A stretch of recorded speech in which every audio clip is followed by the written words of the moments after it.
Good afternoon and welcome. Welcome indeed, yes, to another edition of the Mark Moses Show podcast. As we're always broadcasting live from the Anidjar and Levine Accident Attorney Studios.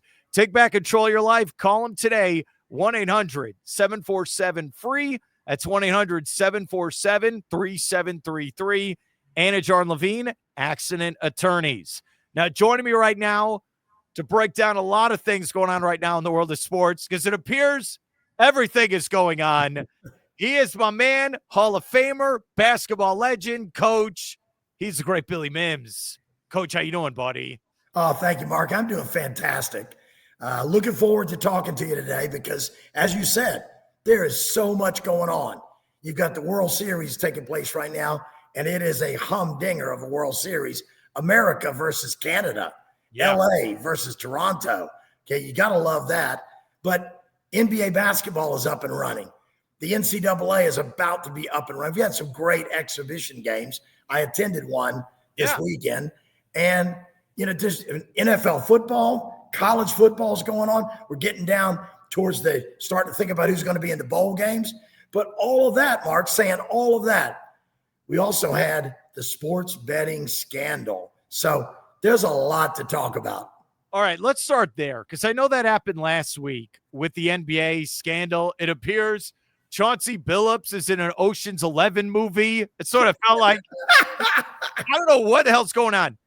You've been around sports your whole life as a fan, a player, a coach, collegiately, professionally. I've been wanting to ask you this question for a week now. What were your thoughts when you saw that story with sports? It's shaving of points, gambling. What are your thoughts when you look at the integrity of sports in this country? Well, the first thing that hit me was, because I spent 12 years as a pro coach in England.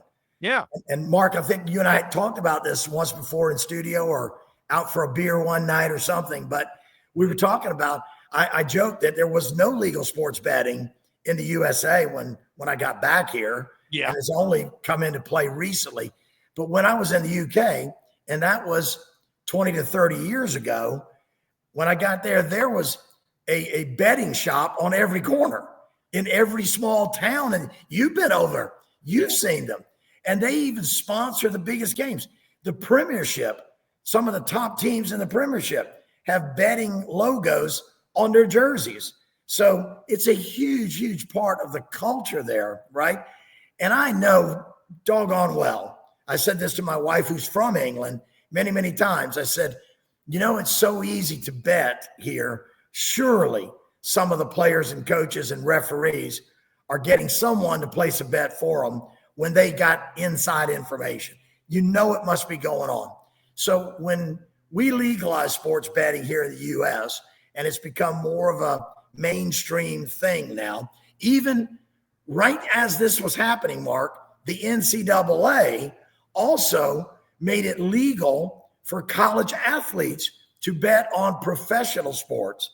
And they said, well, there's so many betting apps and all these betting websites that are going on now. It's ridiculous for them to think college kids aren't betting on football games, basketball games, pro events. So the NCAA changed the rule. It used to be don't bet on it. You get caught betting on any sport, your career is over. Now they've changed that. They've softened up everything.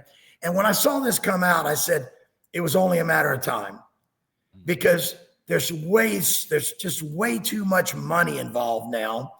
There's too many actors in the game, so to speak, referees, players, coaches, mafia, gambling, casinos, whatever, right? Websites. There's so much money, so many actors playing in the game. It's bound to happen. The interesting thing was the FBI saying that this has been an ongoing investigation for over a year. And then you hit me with a text that made me laugh because I was so serious about, man, this is bad for sports. And then you hit me with the text, hey, how many people are running around going, I want to play poker with Chauncey Billups? I don't see that part makes no sense to me because, all right, if you're Chauncey Billups and all the people involved with that, remember, that had nothing to do with actual basketball games. It's like, why don't you just go to a legal casino and have these tournaments and get a cut of it? Oh, no, no, no. They want 100% of the profits. Okay. And then like a James Bond movie, there have these like sensors under the table. They know what the cards are. And my dad likes to say, look, they're not screwing over people betting $50. These are probably millionaires they're messing with. Dude, remember, he coached in the opener. And then the next day they came after him. Well, you know what? You know what was so crazy about that, Mark? What? His opener was a home opener in Portland, and it was against the Minnesota Timberwolves. And, they're coached by a good friend of mine, Chris Finch. Yeah. And I was talking to Chris all day going into the game, but we had no idea. It hadn't broke yet, right? He coached the game that night, and he was arrested like 6 a.m. the next morning. And then I texted Chris after I got all the news. I texted Chris. I said, how surreal must this be? You're waking up in your hotel room this morning, turning on television. There's ESPN reporting that the guy you just coached against last night has been arrested on a major, major gambling conspiracy. And it's like, whoa. So Chris and I were then texting back and forth a good bit the day after the game and the morning that it all broke. But it was so weird. I said to him, the first thing was, I said, did he coach against you last night? I mean, I didn't watch the game, so I didn't know. I was like, yeah. Did he actually coach the game? And Chris goes, hell yeah, he was there. He was coaching his butt off. And then the next morning, again, he had no idea. No, the NBA had no idea. Dude, all right, I just want to say this. We're here with my good friend, Coach Billy Mims. Chauncey Billups is very respected, where finals MVP in the Hall of Fame, played, a head coach. This is a respected individual that did not need to do this. If you think it's shocking to say. What are you going to say on top of that? But he's a respected individual, but you still don't think there's a lot of people running around wanting to play poker with him. Look, I respect myself, but I don't think anyone wants to play poker with me. Okay. It's so crazy when you think of a story, and I'm going to be on record as saying this. They knew what they were doing, the feds. They waited. They wanted the NBA to look stupid. Oh, yeah. Look, maybe that came from the Oval Office. We'll never know. Maybe that'll come out in the next couple of months. I'm just saying they waited. They could have done this in June or July or August. They wanted the NBA to look stupid. And remember, the NBA cleared all charges with their own investigation against that player, Terry Rozier, when he was with Charlotte. They cleared it. Hey, he's fine. No problem. And the Fed said, oh, no, we got it on him. And it's so sad because everyone knows these guys are making millions and millions. It's not like they're Caitlin Clark and they make $70,000 a year to play WNBA basketball. These are big millionaires. Since it broke, in various stories that have come out, and I don't know how true they all are, but just reading what the media is saying, supposedly Terry Rozier was like $8 million in debt. So even though he's making a lot of money, he's been in the NBA for quite a while, he's got a big contract, he was $8 million in debt. And that makes you do things you normally wouldn't think about doing. Okay. How are you $8 million in debt when you have a $90 million contract? And I get it. You live young, you spend wild. Like, I get it. It blows my mind. But you know where his debt is? Where? The IRS. Oh man, pay it every year, for the love of God. Just pay it, dude. And it's prop bets. That's what's so crazy. It's not like, you remember we had the shaving. What was that with Northwestern? Was that like, I'm talking decades and decades ago. Right. In college basketball where, all right, hey, what's the spread? 7. All right. We're going to lose by 5. We'll lose by 9. But it's interesting. It's an individual. Right. Hey, that's what's fascinating me. The prop bets, Mark, are so much easier to control, though. Yeah. They are easier to fix, right? When you're talking about a point spread, then you need more than one individual possibly to affect that point spread.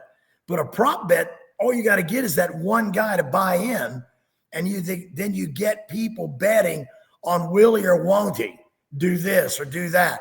And one of the big games that they made a lot of money that really stood out was a game where Terry Rozier only, people were betting on him to score less than this, to have less than this of assist or whatever, right? But it turned out he started off and he was playing great. And then all of a sudden he faked an injury. He went down and he only played 5 minutes that night. Well, you don't know that as he's a starter. You don't know that going into the game. If he only plays 5 minutes, any limited amount of playing time, then he can't get the prop bets that he was, because those were based on if he plays predominantly the entire game. But if you're going to go down 5 minutes into the ball game, you can say, well, look how I was playing. And then I got hurt. So now it's all, was he or was he not hurt? That's what it's going to come down to. When you went out of that game and all those people made a lot of money on your early exit, and they had some inside information possibly that you were going to exit early, were you in fact legitimately hurt? See, this is the problem is, remember Tim Donaghy with the finals, where he got caught, a referee where he would change calls and all this thing. So this is the problem. We now have evidence that this has happened multiple times. So if you're a casual fan or a diehard fan, you're watching a game, in the back of your head, even if it's 99% everyone's playing it the right way, right? There might be a crazy call and you'll think, wait, are you throwing this? Are you with the mafia? I'm sorry, but that's a legitimate thing you have to look at now. Not just basketball, baseball, football, hockey, any of these sports. That's why it was not a good look for the NBA. No. And again, if you're listening to the pundits out there, right? One of the best ones, the night it came out. So that first night I was watching all the NBA games and watching to see what, the NBA crew, Ernie Johnson, Shaquille O'Neal, Kenny Smith, Charles, what they were going to say. Charles Barkley came down hard on it. He came down hard. He said, I'm sorry. When you're making the kind of money these guys are making, coaches and players, there is absolutely no reason to get caught up in this and to want to throw a game. You're already making more money than people make in a lifetime in every single season. Some people making more money in one game than certain people make in a lifetime. Charles was adamant. There's no reason for this. And then he had a great comment. He said, I bet you right now. Now, this was the night that it came out after it'd been out all day long. First night, Charles said, there's some people going to bed tonight worried about when they wake up, is there going to be a knock on their door in the morning? Yeah. And now that tells you what you said a minute ago. They got three big names. Okay. But how many more people, not necessarily involved in this exact scheme, right? But I mean, Terry Rozier and Chauncey Billups weren't involved in the exact same scheme. They were two different schemes taking place, right?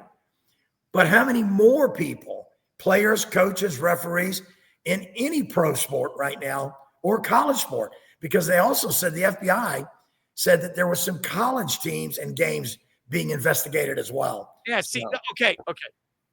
There was also that guy on Toronto who got caught last year and got banned and everything. See, that's what's weird. There's so many throwaway games in the NBA where it's like the Rozier game where, what is it like? Hornets and Wizards, who cares? We're not in playoff hunt. And you know this, a lot of teams are tanking in the spring, trying to get better in the lottery. And there's just random games no one's paying attention to. And what about this term they toss around a lot, load management? Yeah. So again, Charles Barkley, bless his cotton socks, okay? Charles Barkley said, man, what are you talking about? You're making, $8 million a week, some guys, right? He's like, and you can't, for that kind of money, you can't go out there and play back-to-back nights, or you can't play 3 games in 7 days. He goes, come on. He said, we were playing entire seasons, and we never thought about resting when I played, and we didn't make that kind of money. So I question this with this coming out, Mark.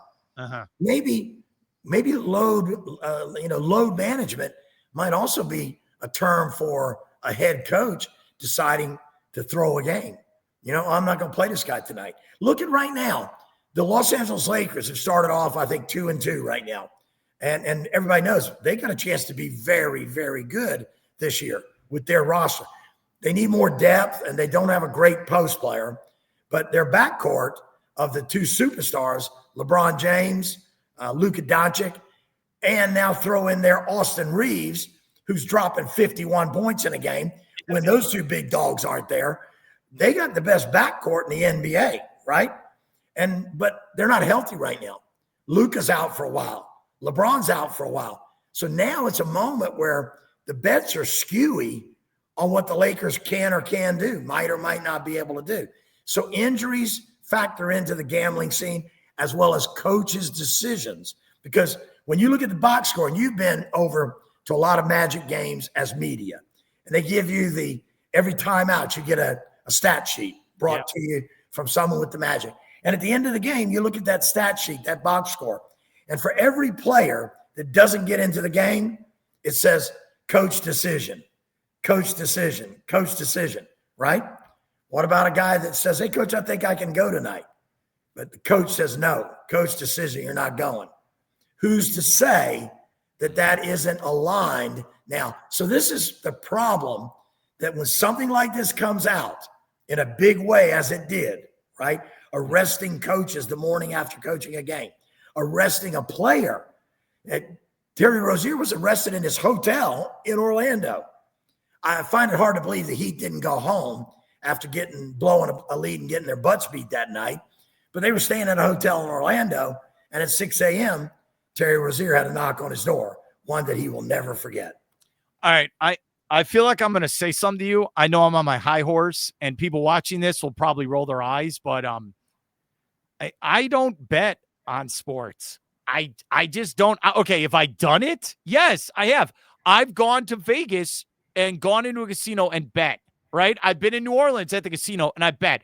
I've tried the Hard Rock app, right? I've done it a couple of times, but I just kind of feel like, especially with my ties to basketball, where I know insiders, I don't think it's right. Like that. I know people are like, oh, you suck, Mark. But like, I just don't bet. And there's a part of me, I really don't give a bleep about, oh, well, my parlay, and I don't care. I watch sports, and I dedicated my life to covering sports because I like the sport. I do. It can't just be about sports betting. Now, it is bringing in billions and billions of dollars.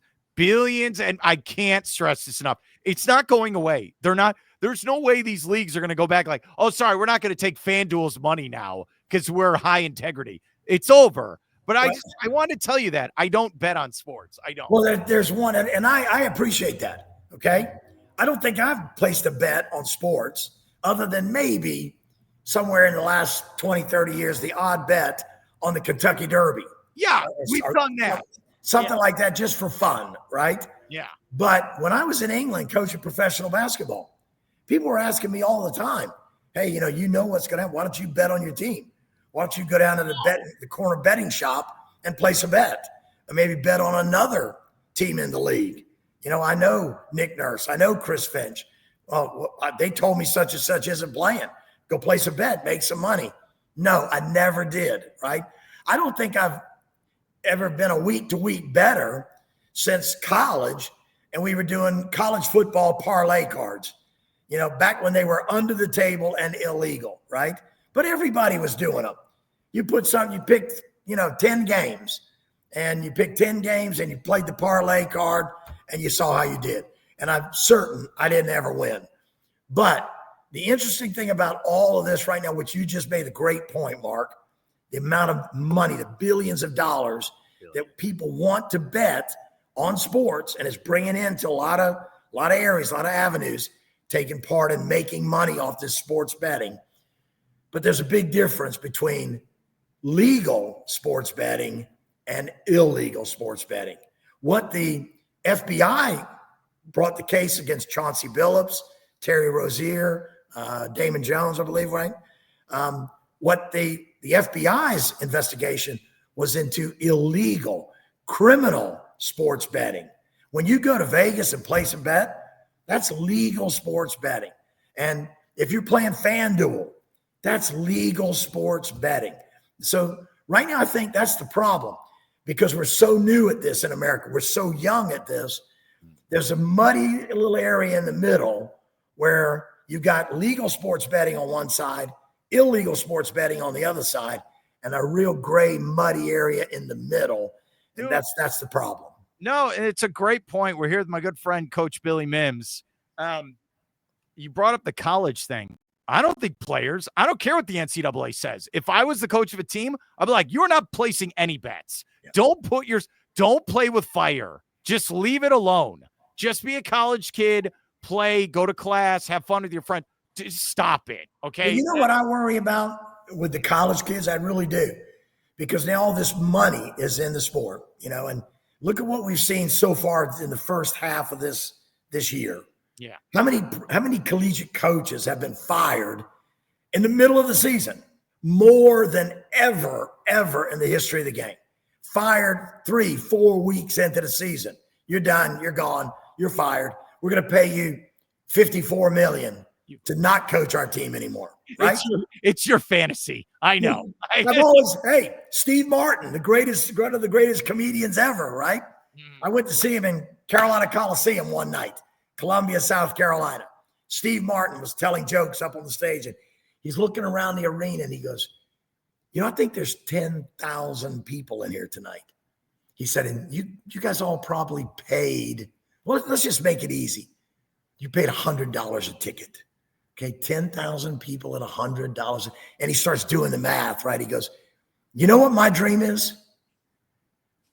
10,000 seats, $100,000 a ticket, one show, goodbye. You're absolutely right. There's so much money. I was talking this with some college football reporters earlier in the week where it's like, all right, here's what's happened now. We got to pay this coach $10 million a year. Then we got to put $20 million into NIL for the players. Hey, we're not having 3 or 4 losses. This is where it's gone crazy. No. Look at now. Brian Kelly was fired by the fans and the boosters. What it's done now is it's brought the boosters out of the shadows, right? Because it's legal. NIL made it legal. The colleges, the NCAA, they've made it legal. Players are getting big money. One of the kids who played for me last year is making 6 figures now in Division I, okay? And why wouldn't he? If you get that offer, yes, sir, I'm coming. I'll play for it. You have to go. They're all getting paid. I was at the UCF LSU game on Sunday, right? And I asked my good friend who's the associate athletic director in charge of men's basketball at UCF, and I asked him, I said, so how many of these guys are new? And then they handed me the roster, and the roster said, they got 12 transfers. 12 transfers, 2 freshmen. They only had 1 returning player, and he was actually 2. One was a red shirt from last year, didn't play any games. One was a walk-on, hadn't played in 4 years. So the rest of their team, 12 transfers and 2 freshmen, 14 newcomers, they're betting the house on, right? Then I looked at the LSU roster. The LSU roster had 2 returners. 2 returners, 8 transfers, 4 freshmen, 12 newcomers, they're betting the house on. The transfer portal and money, NIL money. And then I looked at the rosters, and where you go down and you see freshman, sophomore, junior, right? What year they are. They can't do that anymore completely because some of them are in their 6th year. Yeah. So it says 5th year, 6th year. So you've got all these different categories now. Freshman through 6th year. The other night I was watching a college football game. Guy checked in and the announcer said he's in his 8th year of college football. Is he a doctor? 8 years of college football. That's from that pandemic year also, which is like insane because you went through that where I think right now, because of the money involved, Mark, There's so much money involved, the booster money, the millions and millions of dollars involved in college sports right now. And go back to Diego Pavia, right? Vanderbilt. He kind of got all this ball rolling because he applied for another year of eligibility at Vanderbilt. Why? Because he wasn't going to get drafted in the NFL, and he was going to make over $1 million if he could play one more year at Vanderbilt. Why wouldn't he want to play? So he sues the NCAA. Now, I've got connections at the NCAA that tell me that almost every time people threaten a lawsuit, they're going to win. They're going to get what they want from the NCAA because the NCAA doesn't want to go to court. They don't want to get sued in court. They can see the possibility of this whole thing crumbling down with one big lawsuit. They could lose it all, right? So they are working now really on the side of the players and families more than they are working on the side of the colleges and universities. And therefore, all of this money that's come in is what's changing the whole landscape. Transfer portal, NIL money.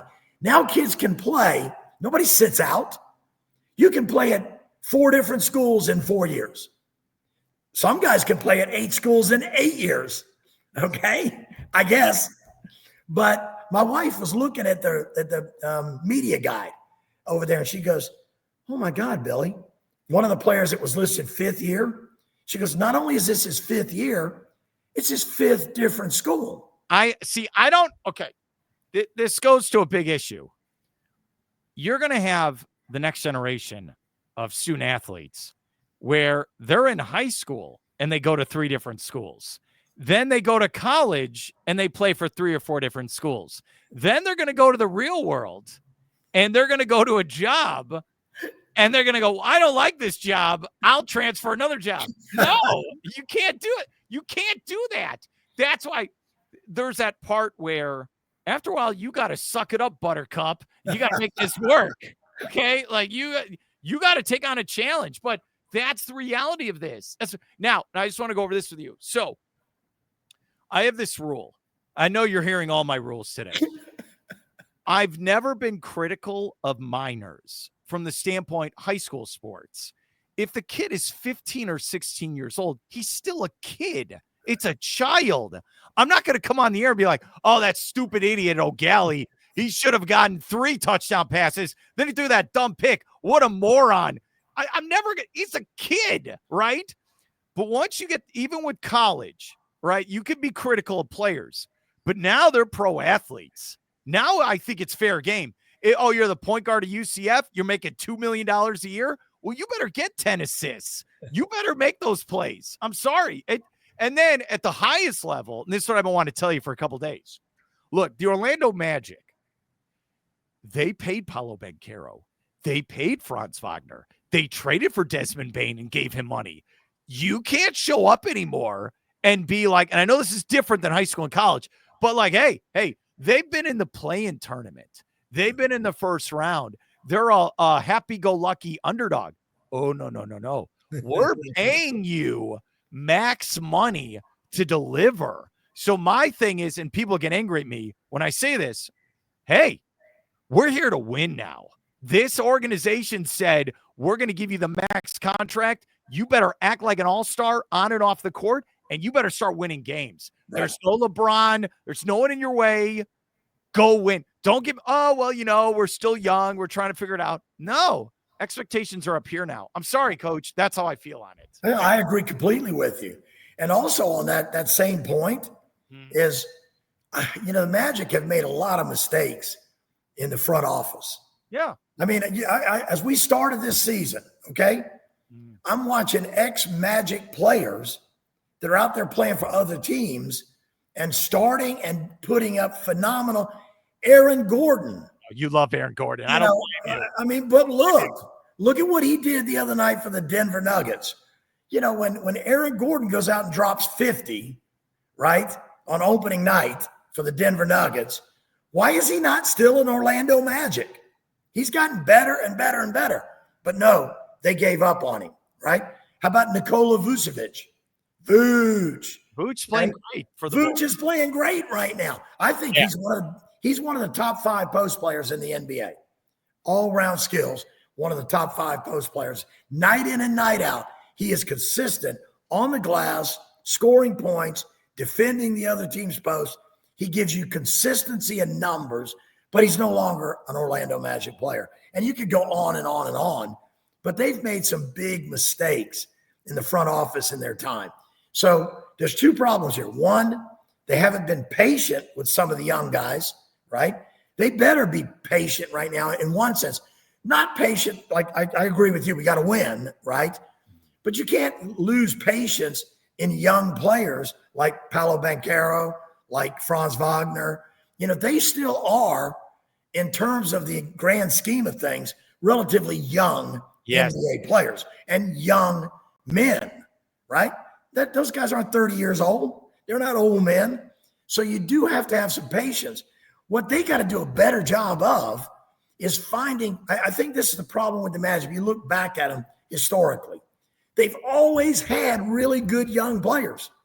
Rarely have they had a great veteran to guide those young players. That's part of the problem.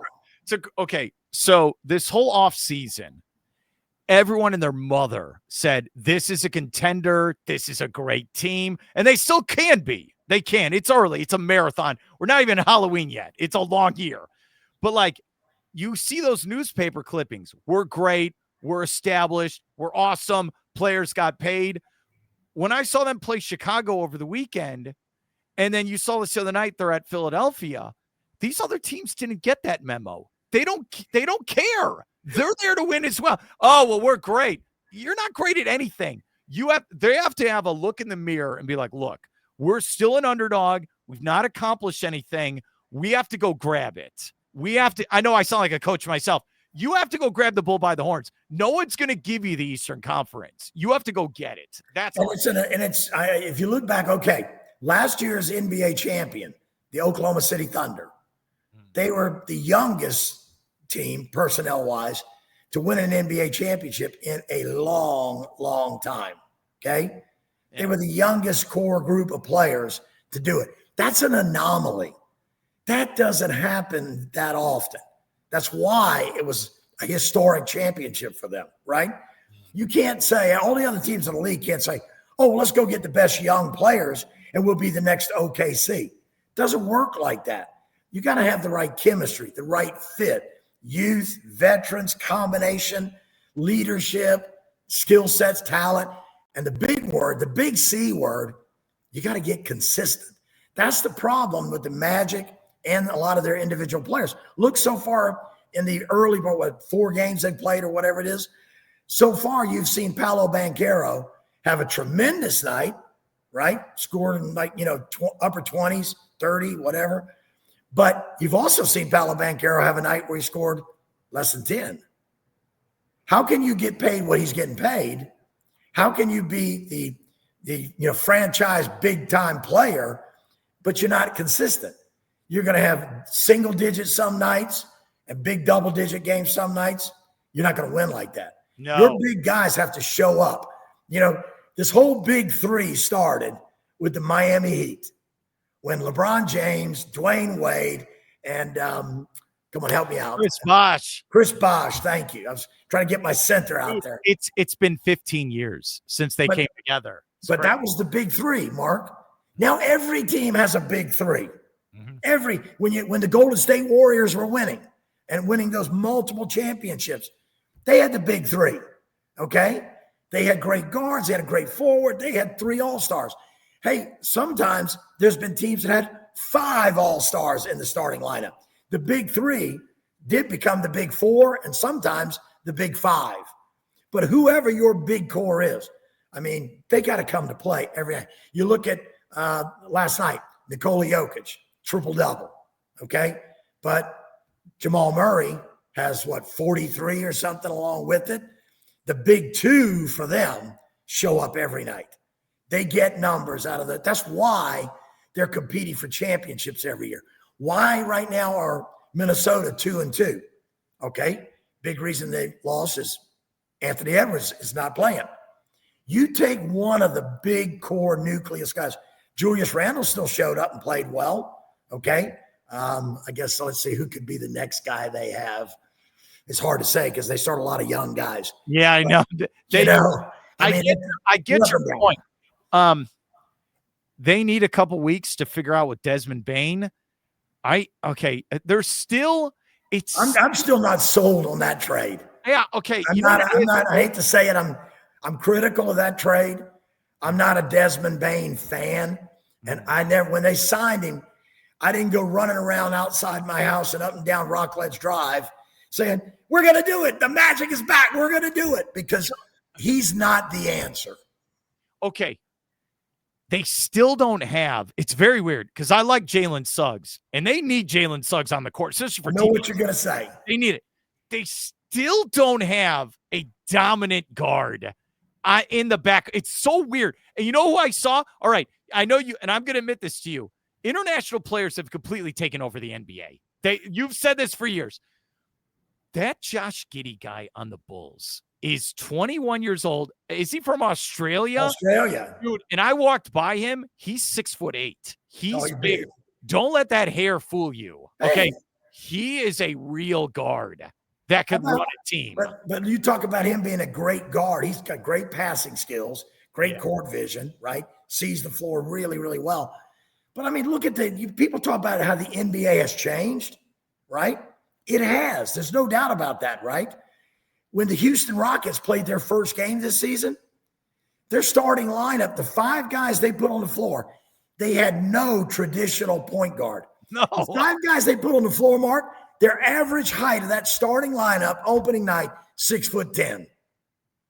Come on. It's so wild. Look, that Giddey guy, I don't want to get ahead of myself. That was, in hindsight, it was a great trade for both teams because the Thunder got Caruso to run the second team.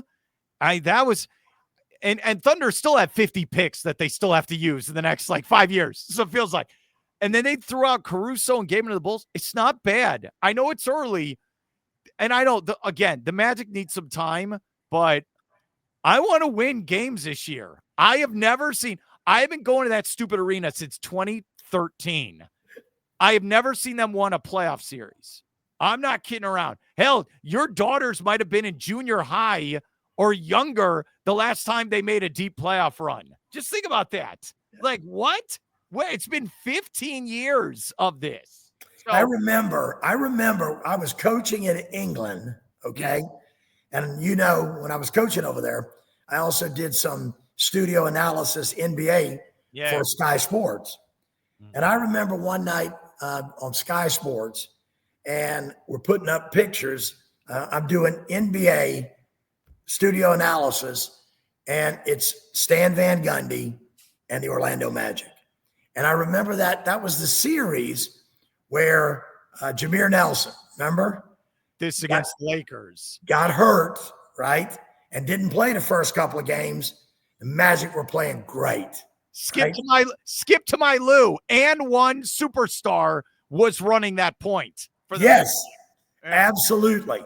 But they were winning, and they were playing great. And they had been in that position for a couple of months leading up to that series, right? And today, there's so many people that will still say that Stan went the way he shouldn't have gone. He listened to management, he listened to fans, or he listened to whatever.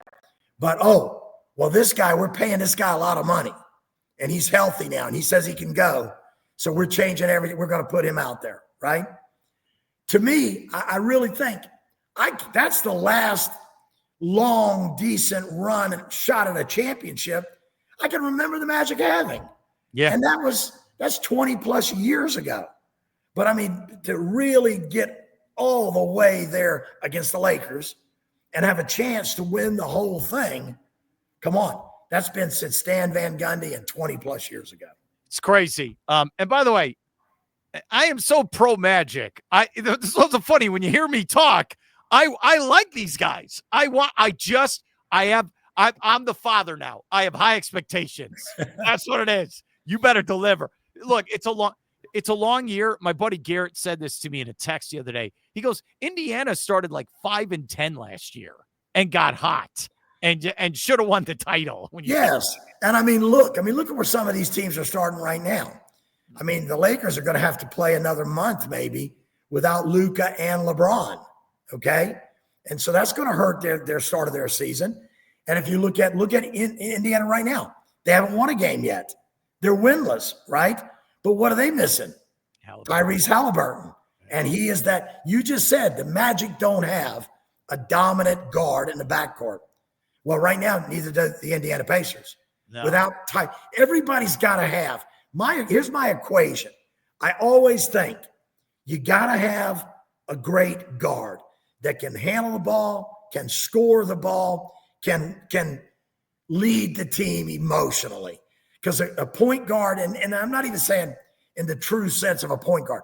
I'm not talking about, Allen Iverson at 5'9", okay? I'm talking about just the point guard position. I don't care if you want Nikola Jokic at point, right? But it's got to be a leader handling the ball, and the ball is distributing through their hands on every possession. That's the point guard. Doesn't matter how small he is, how tall he is, right? Doesn't matter the numbers he's putting up. He's a leader because everything starts with that point guard, no matter what player it is, right? You got to have a dominant point guard. He's got to score. He's got to defend. He's got to distribute, and he's got to lead. You got to have a scoring, athletic wing. You need that now. A scoring, athletic wing. Guy that can make the three, drive to the bucket, right? Can give you the best of both worlds, right? And you got to have a post player that can score the ball, rebound the ball, and defend the basket. If you have those three positions covered, you can get away with an okay guy anywhere else, right? But you got to have the big three for me in those dominant spots in the NBA to succeed. All right. When you say that was a great breakdown. I think of the San Antonio Spurs with Parker, Ginobili, and Duncan. I also thought, even though they didn't win, I thought of the Suns with Nash, Sean Marion, and Amari Stoudemire. Great choices. Great examples. And then I think of the Knicks with Jalen Brunson, where he's that guard. And again, anyone could have taken him. And in the draft, and look, the Mavericks had him with Luka and said, look, you know what? The Mavericks are the worst front office in the history of mankind. The worst.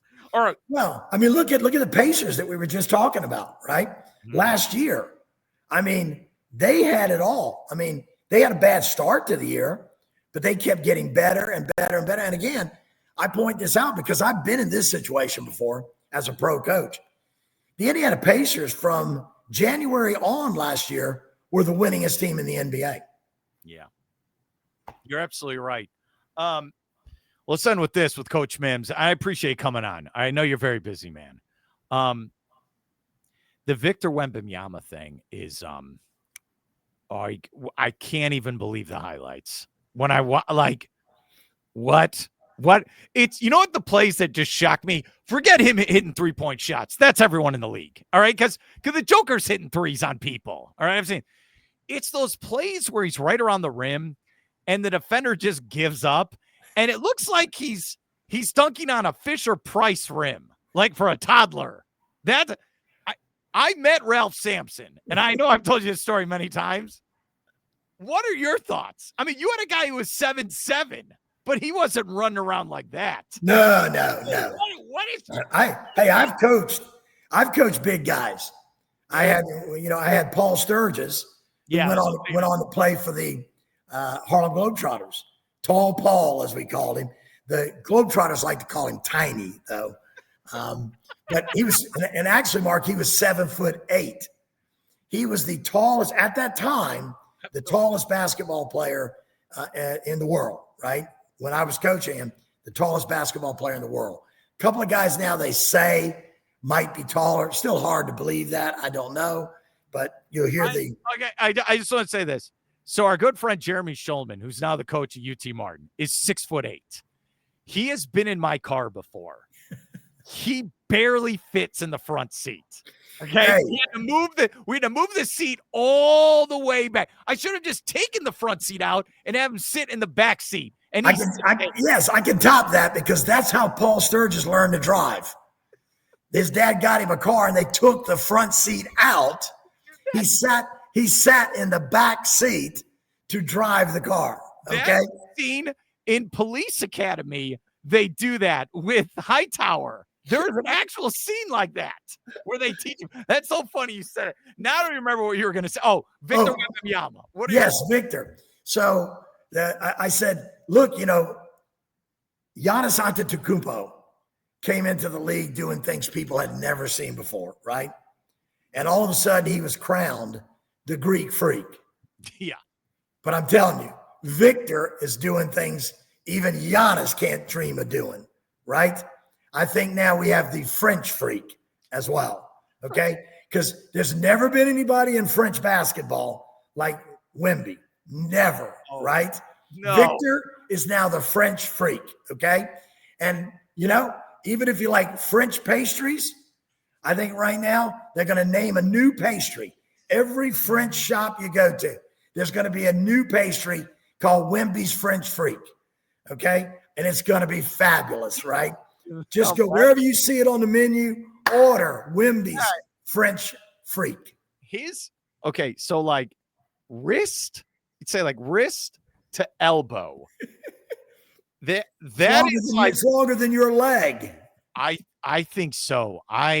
When is Giannis gonna play Victor Wembanyama? I don't know if you saw it. So Zion dunked on Wembanyama. I saw that. And then Victor got angry and I think blocked him 4 times in a row after that.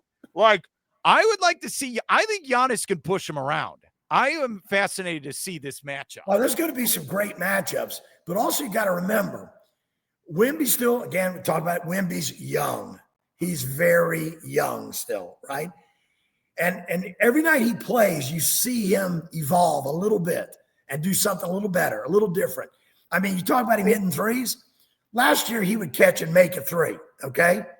And now he's dribbling between his legs, behind his back, step back 3. He looks like the 7-foot version of James Harden. He does.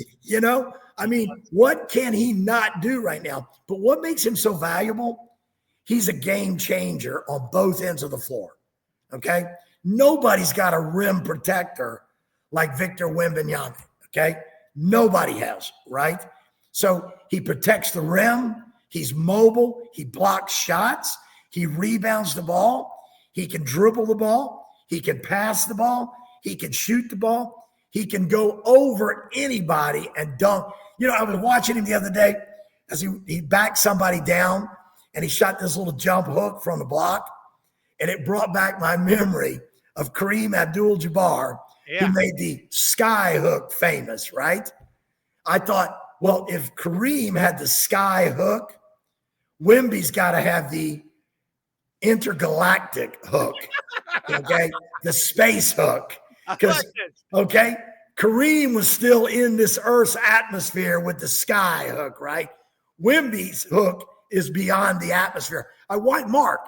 I mean, if you look back at video, you'll know this. That was what made Kareem great, right? Nobody could block his sky hook. When he got down inside and he created space with his body, soft touch with that hook over the top, no one could defend that, right? When I watched Wemby the other day do the same thing, only it was about Wemby released the ball at the top of the backboard, okay? I'm thinking they couldn't stop Kareem's sky hook. How are they going to stop Wemby's interstellar hook? Okay, first off, he also has Castle, who was Rookie of the Year, as his teammate, who is a guard. Then they got to draft Harper, who looks like he could be a third guy out there. Mm-hmm. Then you have De'Aaron Fox. I think they could win the West. I'm not kidding around. If they can figure this out, right, I think they can. He's also got to stay healthy, remember? Yeah, he had the blood clots last year. I know. And again, nobody wants to see that happen again, right? No. I mean, the funny thing, did you hear the comment that the coach said that made about him at one of the early preseason games? when he was in the game, he obviously started the game, and he said the first game this preseason that Wemby played, he said he started the game off, and he was jacking up crazy shots all over the place, taking stupid shots, badly timed shots, bad position shots, just jacking them up, and he was like 0 for 6. And the coach took him out of the game, and he knew how to handle it the right way. He's a young kid, and he said, "It's okay, don't worry about it." And he said, when Victor came over to him and said, "Coach, I'm sorry. I'm just so excited to be back out there playing again." That's awesome. That is. And don't you think, we'll end with this one. Don't you think if Kareem or Wilt Chamberlain or Bill Russell, if they played today, wouldn't they also be shooting threes and doing all this stuff? Like, that's the part of the game now. Like, if Victor Wembanyama played in 1975, he'd be protecting the rim, getting rebounds, and dunking. He wouldn't be shooting three-point shots. That's the evolution of what you're going to do. Dude. Well, there's only one problem with that. What? Some people still shouldn't be shooting shots they can't make. Oh, wow. Let's take, for instance, if Shaquille O'Neal were still playing the game, he can't make a free throw. You think I would let him shoot a three? If 1992 Shaq entered the league now as a 21-year-old, they'd be crying. It'd be the same impact because he'd be running up and down the court and they wouldn't know. What would Nick Vucevic do against a 21-year-old Shaq? He'd be like, what is this? So, and again, remember, he was so strong, so physically strong and dominant. A bit like Zion Williamson, right? But so much taller than Zion Williamson. They had to recreate the backboard and the goal, the actual post because of Shaq. They had to recreate it because he kept ripping it down. Well, here's the thing. Before Shaq came along, people did break backboards. Yeah. Right? But Shaq was the first guy to break the whole darn thing, The whole thing. Could you imagine you're at that arena? Oh, we're going to see the game tonight. Oh, sorry, game's canceled. We don't have another